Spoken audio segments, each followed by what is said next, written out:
வணக்கம். ஆன்மீக அன்பு நெஞ்சங்களுக்கு சங்கர சுப்பிரமணியத்தின் அன்பார்ந்த வணக்கங்கள்.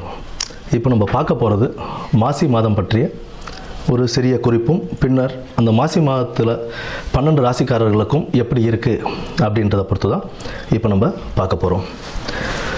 இந்த மாசி மாதம் அப்படின்னு எதுக்கு ரொம்ப சிறப்பு வாய்ந்ததாக இருக்குது அப்படின்னு பார்த்தோம்னா, ஆன்மீகம் மற்றும் தெய்வ வழிபாடுகள், ஆன்மீகம் சார்ந்த எந்த ஒரு காரியங்கள் செய்கிறதாக இருந்தாலும் தெய்வ வழிபாடுகளுக்கு உகந்த ஒரு மாதமாக இந்த மாசி மாதம் ஒரு சிறப்பான மாதமாகவே இருக்குன்னு நம்ம சொல்லலாம்.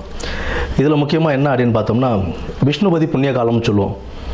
விஷ்ணுபதி புண்ணிய காலம் அப்படின்றது மாசி 1ஆம் தேதி, அதாவது 13ஆம் தேதி மாசி மாத பிறப்பு அன்னைக்கு நமக்கு பின்னிரவு, அதாவது விடியற்காலை அந்த 1:30 மணின்னு சொல்லுவோம் இல்லைங்களா, 1:30 மணிலேருந்து காலை 10:30 மணிக்குள்ளே விஷ்ணு பகவானை நம்ம வழிபடுறதுனால அந்த நேரத்தில் நம்ம வழிபடும் போது நம்மளுடைய 7 ஜென்ம பாவங்களும் தீரும் அப்படின்றது ஒரு நம்பிக்கையாகவே இருக்குது. நமக்கு மேற்படி செல்வ வளமும் எல்லாமே நமக்கு கிடைக்கும் அப்படின்ற ஒரு இதுவும் உண்டு. விஷ்ணு பகவானை துளசி மாலை அணிவித்து நம்ம வழிபட்டுக்கிட்டு வந்தோம். பெருமாள் விஷ்ணு துளசி மாலை அணிவித்து அந்த விடியற்காலை 1:30 மணியிலிருந்து 10:30 மணிக்குள், காலைல 10:30 மணிக்குள்ளே நம்ம வணங்கிட்டு வரும்போது நமக்கு உண்டான செல்வ வளமும் கிடைக்கும் அப்படின்றது சொல்கிறாங்க. குடும்பத்தில் ஒரு மகிழ்ச்சியும் நிலவும், இருக்கிற பிரச்சனைகள்லாம் படிப்படியாக குறைய ஆரம்பிக்கும்.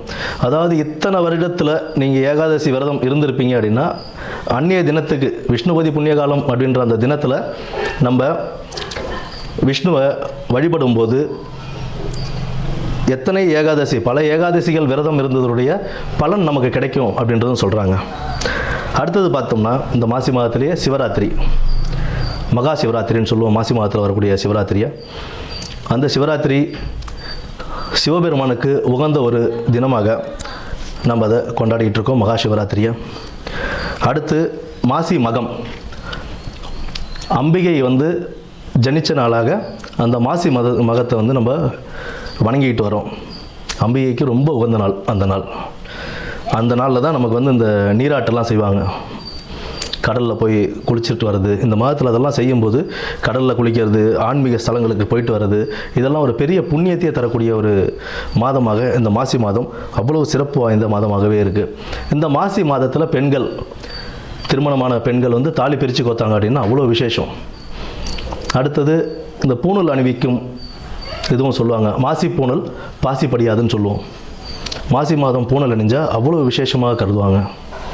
புதுசாக பூணல் போடுறாங்க அப்படின்னா, யஜ்ஞோபவிதாரணம் செய்கிறாங்க அப்படின்னா, அதுக்கு மாசி மாதத்தை மேக்ஸிமம் ஆட்கள் மாசி மாதம் தான் தேர்ந்தெடுப்பாங்க. ஏன்னா அவ்வளோ விசேஷமான ஒரு மாதமாக இந்த மாசி மாதம் இருக்குது. அது மட்டும் இல்லாமல் புனித நீராடுதல், விரதங்கள், குலதெய்வ வழிபாடு, இதெல்லாம் நம்ம பண்ண இந்த மாதத்தில், இந்த மாதம் ஃபுல்லாகவே ஒரு சிறப்பான மாதம் தான். ஆன்மீகத்துக்கும் தெய்வ வழிபாடுக்கும் ரொம்ப ஒரு சிறப்பான ஒரு மாதமாகவே இந்த மாதம் அமையும். இனி வரப்போவது 12 ராசிகளுக்கு உண்டான பலன்களை என்னன்னு நம்ம பார்ப்போம். நன்றி, வணக்கம். கார்த்திகை நட்சத்திரக்காரர்களுக்கு இந்த மாசி மாதம் எப்படி அமையப்போகுது அப்படின்றத பார்த்துருவோம். இந்த கார்த்திகை நட்சத்திரக்காரர்களுக்கு இந்த மாசி மாதம் சற்றே லாபகரமான மாதமாகவே இந்த மாசி மாதம் அமையும். தொழிலையும் கொஞ்சம் நல்ல முன்னேற்றம் ஏற்படக்கூடிய ஒரு மாதமாகத்தான் இந்த மாதம் இருக்குங்க. வெளிநாடுகளுக்கு செல்ல வாய்ப்புகளும் ஏற்படக்கூடிய ஒரு மாதமாக இந்த மாதம் இருக்கும். வெளிநாடுகளுக்கு போகிற நீங்கள் உங்களுடைய பேப்பர்ஸ்லாம் கரெக்டாக இருக்கா, விசாலாம் கரெக்டாக இருக்கா, கம்பெனி நல்ல கம்பெனி தானா அப்படின்றதெல்லாம் 1க்கு 4 தடவை செக் பண்ணிக்கிட்டு போகிறது நல்லது. காசு கொடுத்து எந்த இடத்துலையும் வேலைகள் தேடாமல் நீங்கள் ஒரு நல்ல ஒரு நேர்மையுடன் இருந்து அந்த வேலைகளை தேடி போகிறது நல்லது. அது அரசு உத்தியோகமாக இருந்தாலும் சரி, இல்லை தனியார் சம்மந்தப்பட்ட வேலையாக இருந்தாலும் சரி, எதுவாக இருந்தாலும் நேர்மையான முறையில் நீங்கள் கொண்டு போகிறது உங்களுக்கு ஒரு நல்ல ஒரு வழிவகுத்து கொடுக்கும். குடும்பத்தில் மகிழ்ச்சி நிலவுங்க. காதல் கைகூடும் வாய்ப்புகள் உண்டு. குடும்பத்தில் மகிழ்ச்சி நிலவும். கணவன் மனைவி கூடிய நல்ல ஒரு பரஸ்பர உறவு ஏற்படும்.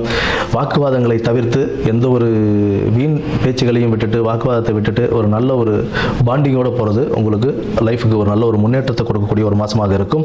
ஆரோக்கியத்தில் சற்றே கவனம் தேவை. நேரம் தவறி உணவு உண்பது உங்கள் ஆரோக்கியத்தை கெடுப்பதற்கான வழியை கொண்டு செல்லும்.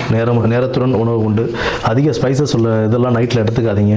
அது உங்கள் வயிறை பாதிக்கக்கூடிய வேலைகள் ஏற்படும். உங்களுக்கு கால் வலி, கொழுப்பு சம்பந்தப்பட்ட பிரச்சனைகள் ஏற்படுறதுக்கான வாய்ப்புகள் உண்டு.